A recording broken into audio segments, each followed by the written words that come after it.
lost some shit, hard to believe it. They say the good die young, we lost our faith in Jesus. Shed a tear for the homie, kids won't see him for Christmas. No mama cooking on holidays, we ignore the season. Skeletons in the closet, shadow boxing with demons. Shadow boxing with demons.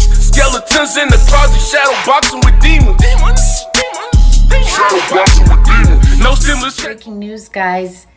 The military just went into Facebook headquarters in California and took all their servers. Facebook is now down indefinitely. Here we go. Stay woke. Babies weren't joyously celebrated by family and friends around the world. I believe in the potential of Facebook. We can have social media we enjoy that connects us without tearing apart our democracy, putting our children in danger, and sowing ethnic violence around the world. We can do better.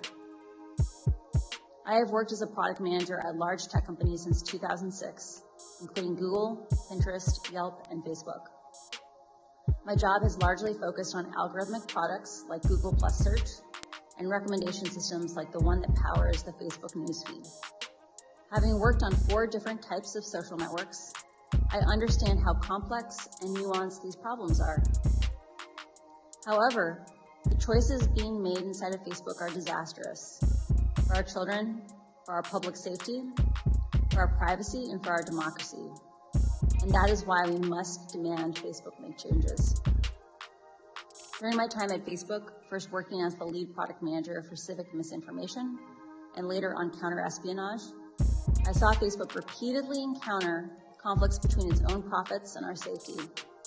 Facebook consistently resolved these conflicts in favor of its own profits. The result has been more division, more harm, more lies, more threats, and more combat. In some cases, this dangerous online talk has led to actual violence that harms and even kills people. This is not simply a matter of certain social media users being angry or unstable, or about one side being radicalized against the other. It is about Facebook choosing to grow at all costs, becoming an almost $1 trillion company by buying its profits with our safety. During my time at Facebook, I came to realize a devastating truth. Almost no one outside of Facebook knows what happens inside of Facebook. The company intentionally hides vital information from the public, from the US government, and from governments around the world. The documents I have provided to Congress prove that Facebook has repeatedly misled the public about what its own research reveals about the safety of children, the efficacy of its artificial intelligence systems, and its role in spreading divisive and extreme messages. Over the weekend, I saw trending on just about every mainstream media outlet the story of a so-called Facebook whistleblower and how they were heroically exposing what Facebook would be up to. So when I saw this and I saw hashtag delete Facebook again trending, I thought maybe PV had released a new video.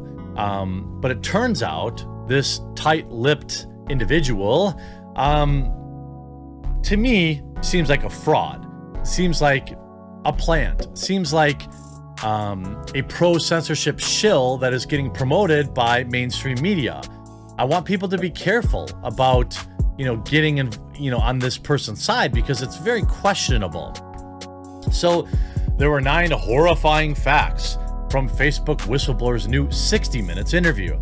Now, if this person was a whistleblower and they were really plugged in on everything, why are they doing an interview on 60 Minutes? You can see there's a lot of questionable things brought to the light by Jack Posobiec. Facebook quote whistleblower is clearly a left-wing activist for government censorship. You can see Facebook encourages hate speech for profit, says whistleblower. The whistleblower made numerous bombshell allegations on 60 Minutes. You can see this person here. Frances Haugen is an advocate for public oversight of social media. Public oversight means government oversight of social media. They've also put this. Frances says the intersection of product management and gender. Frances shares strategies for navigating the hidden pitfalls of product management and gender at GitHub Girl Geek Dinner on August 19th. So again, this person is like a pro-censorship shill. Facebook whistleblower says she wanted to fix the company, not harm it. I don't exactly buy this. Public oversight. This feels like an op.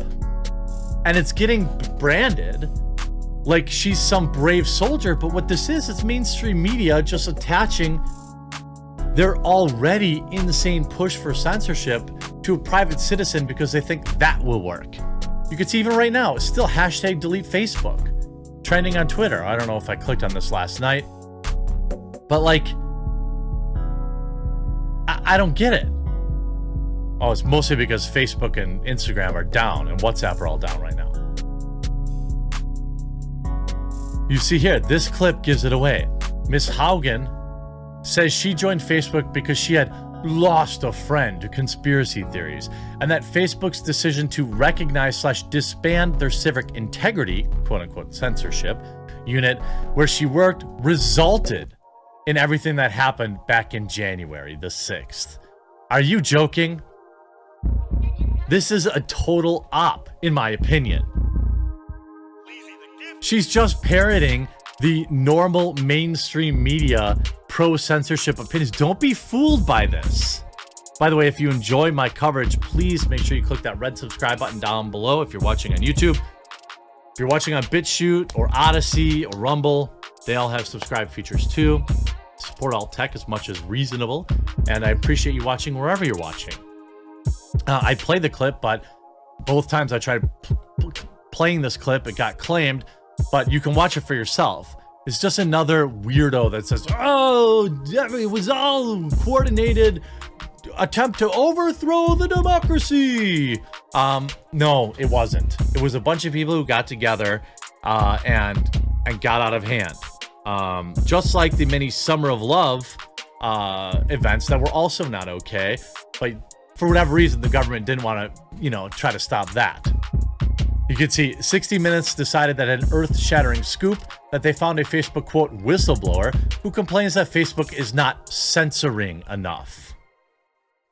That's what this is. And all of the same media outlets, Gizmodo, which is a left-leaning media outlet, Ars Technica, these places are all parroting like, bombshell, ooh, we got Zuckerberg, get Zuck. I really just care about the people. No, you're a shill. This is, in my opinion, fake news wrapped up as a whistleblower or advocacy or activism. This is truly shocking, and people are running with this. It's like, how many normies are out there? 9 horrifying facts from the Facebook whistleblower's new 60-minute interview. Why were they getting interviewed on 60 Minutes? They're part of the machine.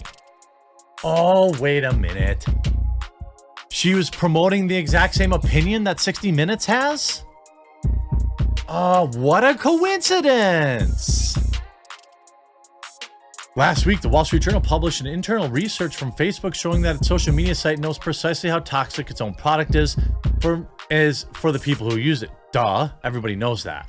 But tonight we learned how the journal obtained these documents. A whistleblower named I Don't Care because she's an op, she's a shill, who spoke with 60 Minutes about the ways Facebook is poisoning society.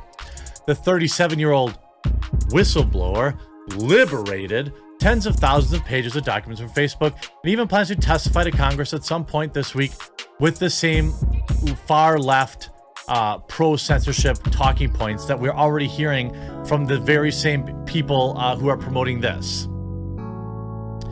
Fundamentally, she claims there's a key conflict between what's good for Facebook and what's good for society at large. No kidding. Are you going to pretend that you didn't know that toxicity is what makes these platforms grow? It's not just Facebook, my child. It's Twitter. It's every single social media. For the overwhelming majority, it is toxicity that drives everything. It's the same reason that all these political ads are negative. You don't see a lot of positive political ads. But again, this is media being disingenuous, that they suddenly are shocked to hear this. Facebook's algorithm intentionally shows users things to make them angry, to make them interact. Now, anger is one thing that gets people to interact. so is like cat videos. She explained how Facebook's algorithm chooses content that's likely to make us angry because that causes the most engagement. Everybody already knew that. And user engagement is what Facebook turns in ad dollars. And again, everybody knew that. Its own research is showing that content that is hateful, that is divisive, that is polarizing, it's easier to inspire people to anger than it is to other emotions. Facebook has realized that if they change the algorithm to be safer, people will spend less time on the site, they'll click less ads, they'll make less money. Again, how is this different than what Vice does? You know the famous Vice meme, we paid a freelancer to say something you love is garbage because we can't defeat the Google search algorithm. It's literally no different than that. This whistleblower is simply an indictment against mainstream media as well. Look, you want to stop using Facebook? Go right ahead. I'm not going to die on that hill. It's, to me, it's how, people stay together or, stay in touch, but it also is negative. I think people spend entirely too much time on social media, and that includes YouTube, where you may be watching this video. I enjoy that you choose to spend your time with me during the day, and I hope that you'll subscribe to the channel. But I also am trying to grow in my content and try to be a little less divisive, or point out where I think something is just being divisive for that sake. Facebook dissolved its civic integrity unit after the election, which is what it was intended to do, right? It was intended to work to maintain the election's integrity. Once said election was over, there was no point for it to exist anymore. Like, they basically said, oh good, we made it through the election. There were no riots. We can get rid of the civic integrity now. Fast forward a couple of months, and we got the insurrection. Anybody who calls it that, you can just assume is a crazy person. It wasn't an insurrection. It was a group of people that submitted itself to mob mentality and acted poorly. Okay, this was, even the FBI, from what I can remember, came out and said this was not some sort of grand plan. All right, so anyone who still uses that rhetoric is a religious ideologue. They are an actual person concerned with facts. Facebook only identifies a tiny fraction of the hate and misinformation on the platform. Again, the very same people who are constantly preaching about misinformation, I think it's good that we're worried about misinformation, okay? I really do. But I want you, next time somebody talks about misinformation, ask them what they define as that. Because in my experience, it's more often information they don't like than actual misinformation. 13.5% of teens say Instagram makes thoughts of hurting themselves worse, and 17% say it's making their eating disorders worse. Okay, so these are people in the age of where they still have parents. So listen, parents, get your kids off social media. I think that's the natural solution, right?